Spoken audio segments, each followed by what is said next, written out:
Hi, you guys. Hi, everybody.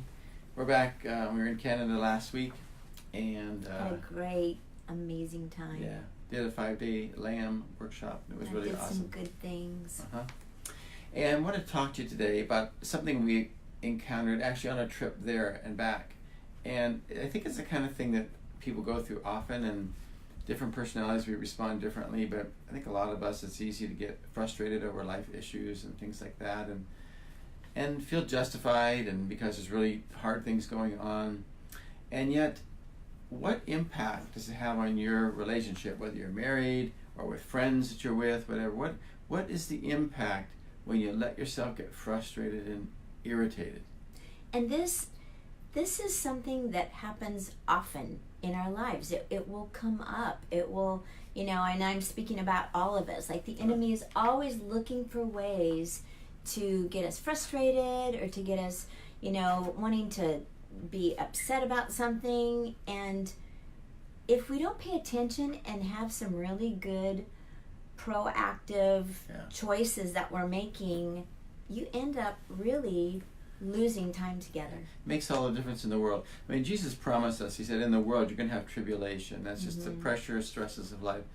But he says, take courage, I will overcome the world. So we have a way to do that.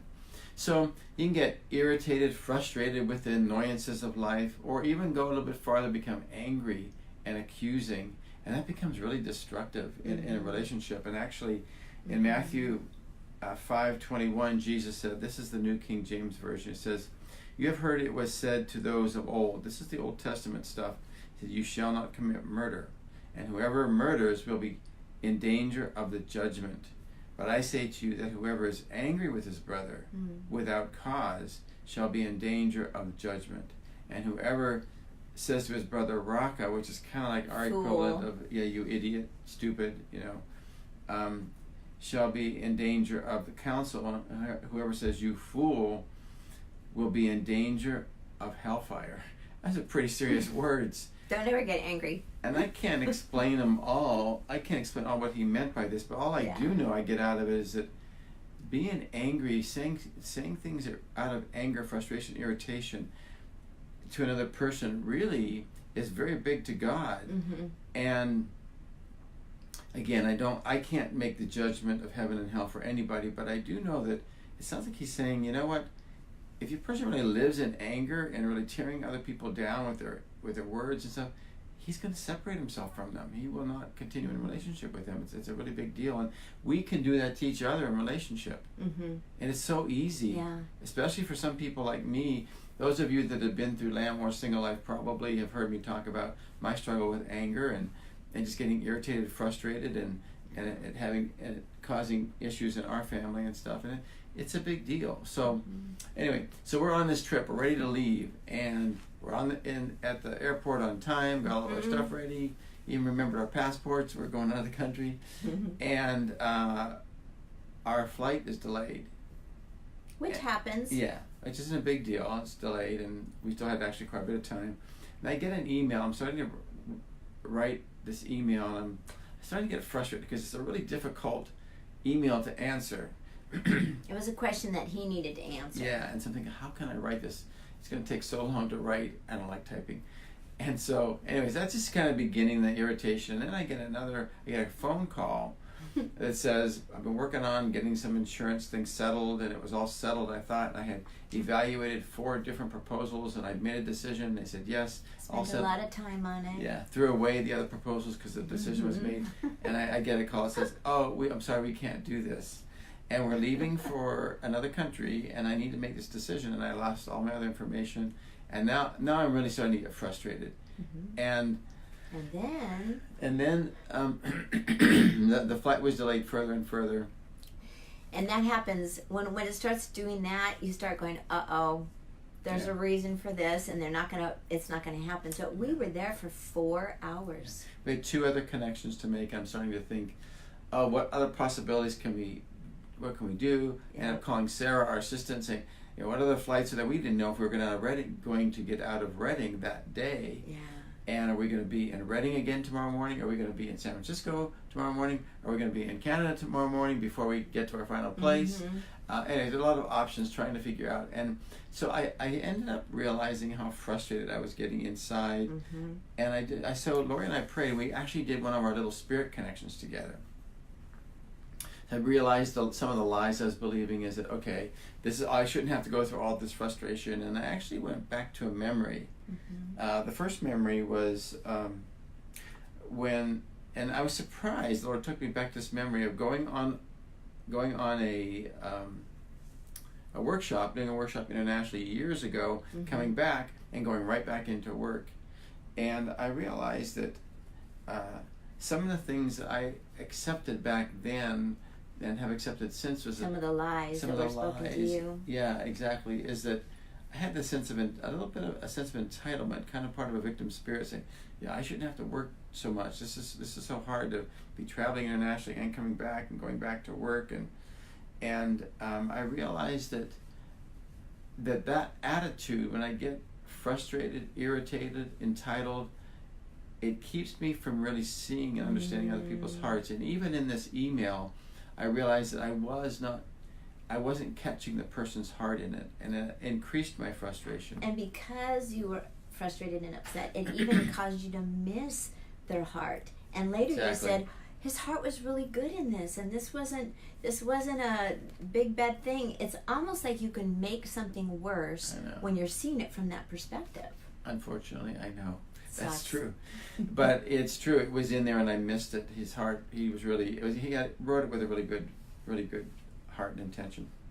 Even I saw where it damaged some of these attitudes of entitlement, were damaging my ability to mentor and help other people instead of being frustrated with extra work and things like that. So I went through all that and prayed through it all using 1, 2, 3 skidoo, mainly that, I guess. And I asked the Lord, what did you want to say to me? And I feel like he said, back then I wanted you to rest. I wanted you to go do a workshop, come back and rest instead of rushing right back into work. But you couldn't trust me. I couldn't trust him. Because of the money? Exactly. That I couldn't trust him that he would provide.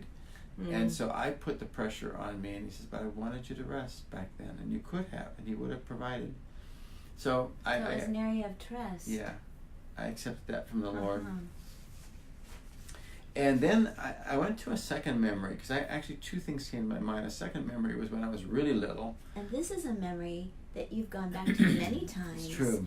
And if ever you do inner healing and the Lord takes you back to memory and you go, oh, we've already been here, don't sit there and say, oh, this isn't the right memory, or we already took care of that.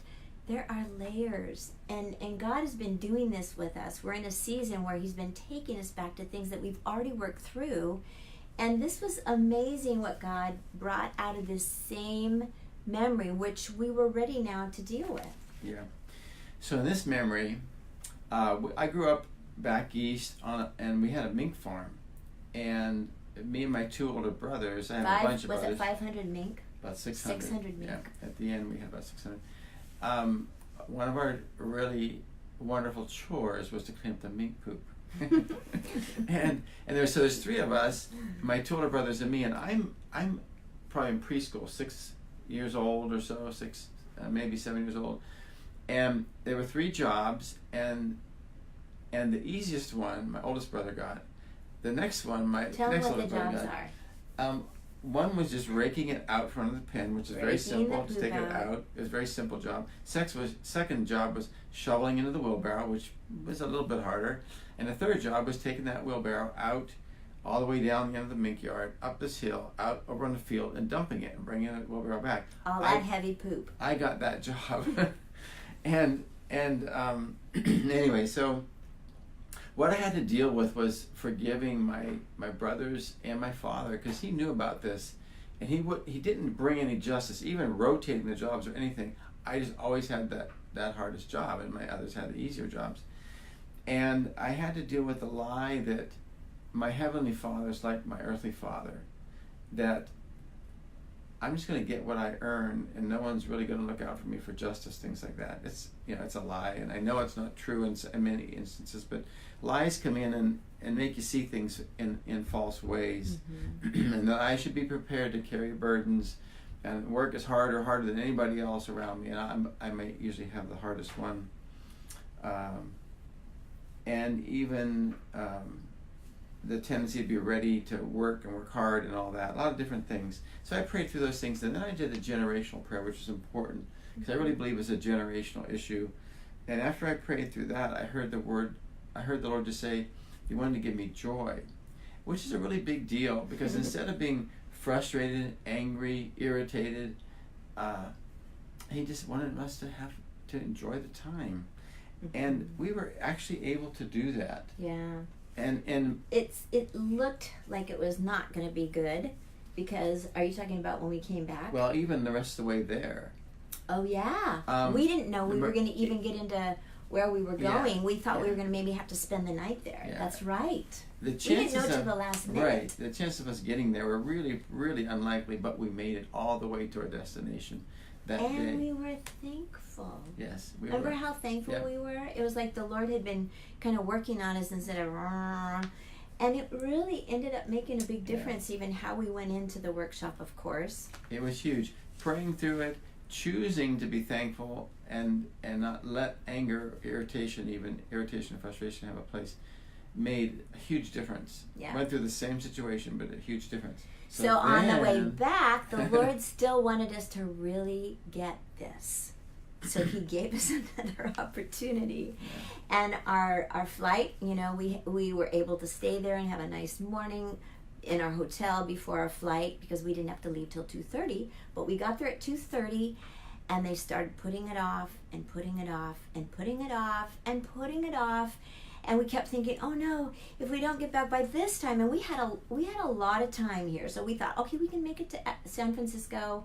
And bad story, it went to where nope, we had to spend the night. Yeah. And so in Canada. yeah, and which wasn't that bad, but we made it. We did make it to Calgary. Yeah, and let me just add this: I'm really pretty much a task-oriented person, a planner. I had made a couple appointments for the next day, which I had to cancel because there was things I wanted to get done the next day. So And we just love had going to deal with home that, too. a little bit of discouragement, wanted to be home, wanted to get some stuff done. Yeah. But here's the good part. So the Lord kept kind of speaking to us about this, and we could feel it rising up in us when we had to spend the night in Calgary, and we were really tired and exhausted, and we hadn't eaten, but they gave us a hotel voucher and some money Meal towards vouchers. a meal voucher, yes. And we were kind of, okay, yeah, but we were, when you just are kind of in a fog. And so we were in our hotel room, and we were so hungry, like we were laying on the bed. And it was now about 7 o'clock, and we'd been traveling all day, and we knew we were going to have to travel another whole day the next day. And we kind of just made okay, let's just go get something to eat. That'll make us feel better. Sometimes just even eating when you're in that place, if you have low blood sugar, you can be really grumpy. And we even did well with that. But we ended up, once we got our food, we got our salad, and then we got our food. Even our food came late, we had to wait. But as it started hitting our stomach, something happened, and we were able to open our eyes and go, you know what, this is so cool that we have a night together, that we're in a nice hotel room, and it was snowing outside, and we had a really good meal, and then we just had a really good evening together, just enjoying one another, and woke up in the morning, didn't have to rush, but we're able to get there and enjoy the time. And we just really enjoyed the we time. thought the Lord wanted us to be resting. Yeah. He wanted to slow us down, and we would have gotten home and kept going.